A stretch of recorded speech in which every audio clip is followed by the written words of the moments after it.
Azərbaycanda nə qədər işsiz şəxs var? Və ya hökumət kimləri işsiz sayır?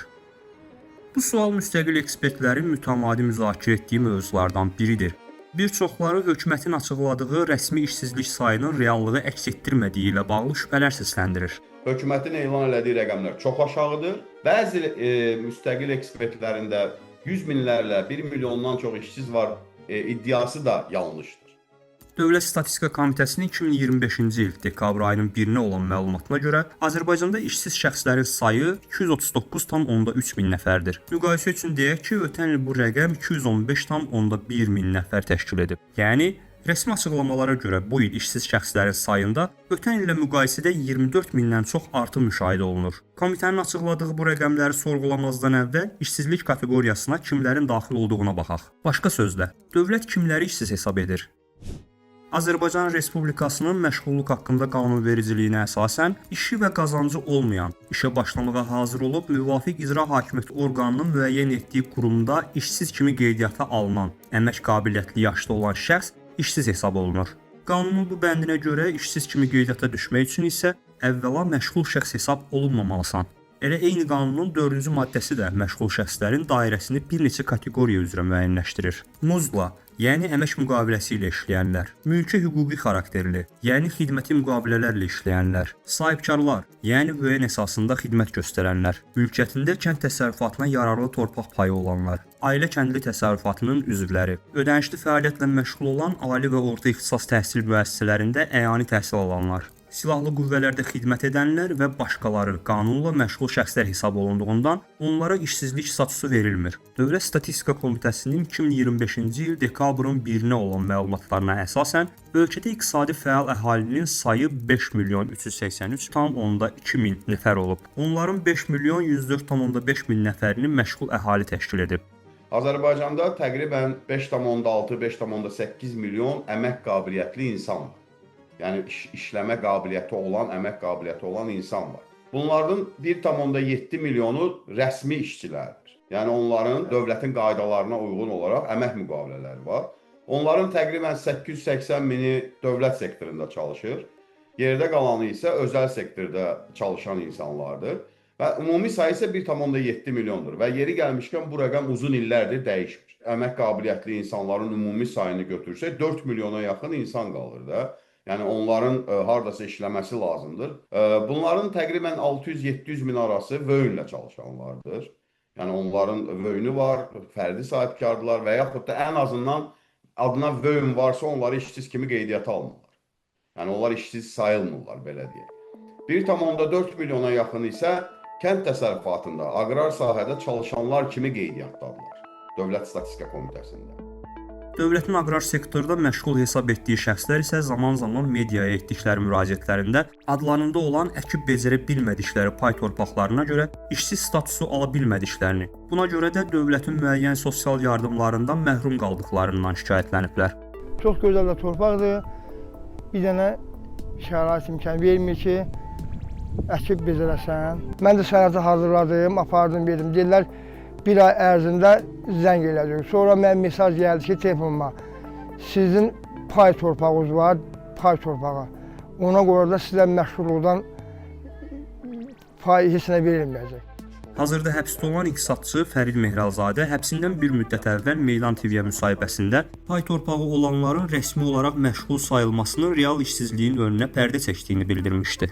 Azərbaycanda məşğulluq haqqında qanunda qeyd edilir ki, mülkiyyətində pay torpağı olan şəxslər istənilən halda məşğul sayılır. Yəni hökumət həmin o 1 milyon 750 min nəfərin həmin o mülkiyyətində olan pay torpaqlarından istifadə edib etmədiyinə baxmır. Əgər rəsmi olaraq onların adında pay torpağı varsa, onlar avtomatik olaraq məşğul hesab olunur. Bu baxımdan mən hesab edirəm ki, bu yanaşma Azərbaycanda işsizliyin real səviyyəsinin üzə çıxmasına mane olur. Çünki təbii ki, əlimizdə bununla bağlı rəsmi rəqəmlər yoxdur, amma müxtəlif müşahidələr göstərir ki, bəzi hallarda həmin şəxslər həmin o pay torpaqlarından istifadə etmirlər. İqtisadçı Natiq Cəfərlinin sözlərinə görə aqrar sahədə 1,4 milyon nəfərin çalışan kimi qeydiyyata alınmasının meyarları ilə bağlı dəfələrlə Dövlət Statistika Komitəsinə müraciət etsələr də sualları cavabsız qalıb. Müxtəlif açıqlamalardan, rəsmi şəxslərin açıqlamalarından belə məlum olur ki, kimin pay torpağı varsa, pay torpağı olan və onun ailə üzvləri o pay torpağında çalışan kimi qeydiyyata düşür. Bu yanaşmanın özü doğru deyil. Yəni kənd təsərrüfatında 1,4 milyon əhali çalışır söyləmək yanlışdır. O qədər insan çalışmır. Əgər çalışsa, onda vəziyyət lap bərbaddır. Çünki 1,4 milyon insan çalışan kənd təsərrüfatının o qədər çox məhsul istehsal eləməlidir ki, həm ölkəni tamamilə təmin etməlidir, həm də ixracatda ciddi çox fantastik biz artıma nail olmalıyıq. Yəni o da yoxdur axı. Müstəqil ekspertlər real işsizlik səviyyəsi ilə bağlı aqrar sektorda sadaladıkları problemlərlə qanunun sahibkarlarla bağlı müəyyən etdiyi məsələlərində də eyni şəkildə qarşılaşdıqlarını bildirirlər. Onların sözlərinə görə adına aktiv müəyyən hesabı olan, ancaq həmin hesaba heç bir vəsait daxil olmayan və heç bir əmək fəaliyyəti ilə məşğul olmayan şəxslər də eyni qaydada dövlətin işsiz saymadığı, məşğul hesab etdiyi şəxslər olur ki, bu da mövcud rəqəmlərin daha yüksək göstərilməsinin digər səbəblərindəndir. Buna baxmayaraq Natiq Cəfərli hesab edir ki, mövcud göstəricilər əsasında ölkədə işsizliyin real səviyyəsini hesablamaq mümkündür. Ancaq bu hesablamalar da reallığı tam əks etdirməyə bilər. Bütün bunları cəmləyəndə təqribən hardasa 4 milyondan yuxarı bir rəqəm alır. Yenə də yerdə əmək qabiliyyətli olan insanların 1,5 milyona yaxının qeydiyyatı ilə bağlı bir məlumat tapmaq mümkün deyil. Yəni onlar harda çalışır?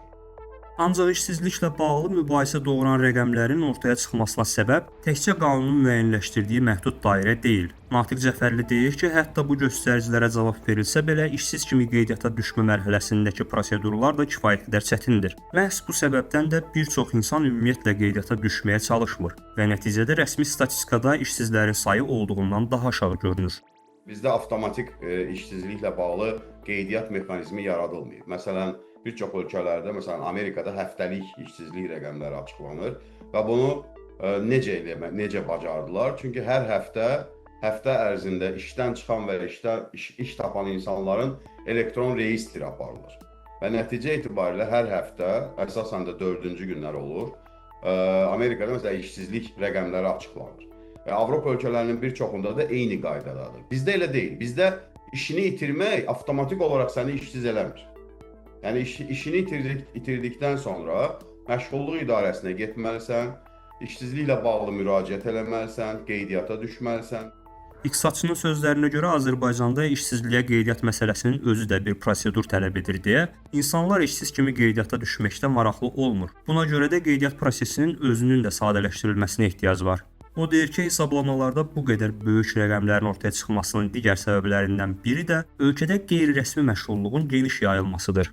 Bunlar əsasən ictimai yaşada, tikintidə daha çox çalışırlar. Məsələn, ofisiantlar olsun, ya tikintidə fəhlə işləyənlər olsun.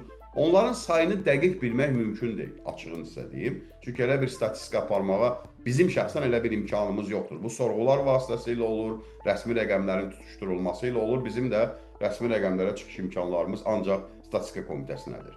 Sorğu keçirmə imkanımız da yoxdur, təəssüf ki, ölkənin ümumi vəziyyətini nəzərə alaraq. Ona görə də mən düşünürəm ki, təbii ki, nə işsizlərin sayı 1 milyondan çox deyil, nə də ki, hökumətin elan elədiyi 230 min civarında deyil. Natiq Cəfərlinin fikrincə Azərbaycanda işsizlik səviyyəsinin daha dəqiq və elmi əsaslarla müəyyənləşdirilməsi üçün regionlarda geniş miqyaslı sorğular aparılmalı, kənd təsərrüfatında çalışanların sayı və meyarları şəffaf şəkildə açıqlanmalı, hökumət bu sahədə daha dolğun məlumat verməlidir. Ancaq rəsmi qurumların bu yöndə hələ ki hər hansı bir addım atması müşahidə olunmur. Aparılan təhlillər isə onu göstərir ki, ölkədə işsizliyin real səviyyəsinin aşağı göstərilməsinə xidmət edən əsas faktorlar arasında həm də işsizliyin qeydiyyatındakı çətinliklər, qanunun işsizlərlə bağlı müəyyən etdiyi məhdud dairə və mövcud hüquqi mexanizmlər xüsusi yer alır.